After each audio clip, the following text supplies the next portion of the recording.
హైదరాబాద్ శివారు అత్తాపూర్ శివానగర్లో విషాదం చోటు చేసుకుంది. ఎయిర్ కూలర్లు తయారీ, మరమ్మతు చేసే పరిశ్రమలో జరిగిన అగ్ని ప్రమాదంలో 6 వలస కూలీలు సజీవ దహనమయ్యారు. గ్యాస్ సిలిండర్ పేలి మంటలు చెలరేగినట్లు స్థానికులు చెబుతూ ఉండగా ప్రమాద కారణాలపై అధికారులు దర్యాప్తు చేస్తున్నారు.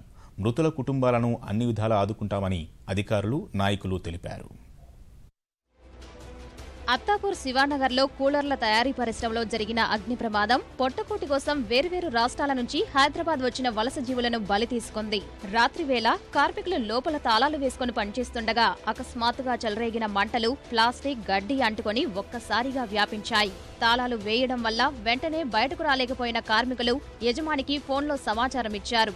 దట్టమైన పొగ వ్యాపించడంతో కార్మికులంతా ప్రధాన ద్వారం వద్దకు చేరుకుని స్పృహ కోల్పోయారు. అనంతరం మంటల్లో వారి శరీరాలు కాలిపోయాయి. మృతులు బీహార్, ఛత్తీస్గఢ్ కు చెందిన 18 నుంచి 25 ఏళ్ల మధ్య వయసున్న కార్మికులుగా గుర్తించారు. స్థానికులు తలుపులు తెరిచేందుకు యత్నించినా తెరుచుకోకపోవడం వల్ల రహదారిపై వెళ్తున్న టిప్పర్తో తలుపులు బద్దలు కొట్టించారు. అప్పటికే కార్మికులు మృతి చెందారు.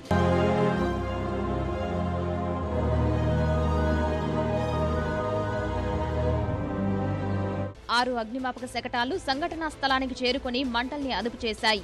సంస్థ యజమాని ప్రమోద్ ను పోలీసులు అదుపులోకి తీసుకున్నారు.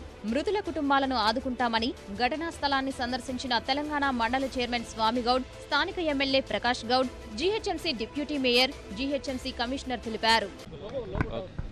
ఎయిర్ కూలర్ గోడౌన్ లో జరిగినటువంటి అగ్ని ప్రమాదంలో 6 మరణించారు.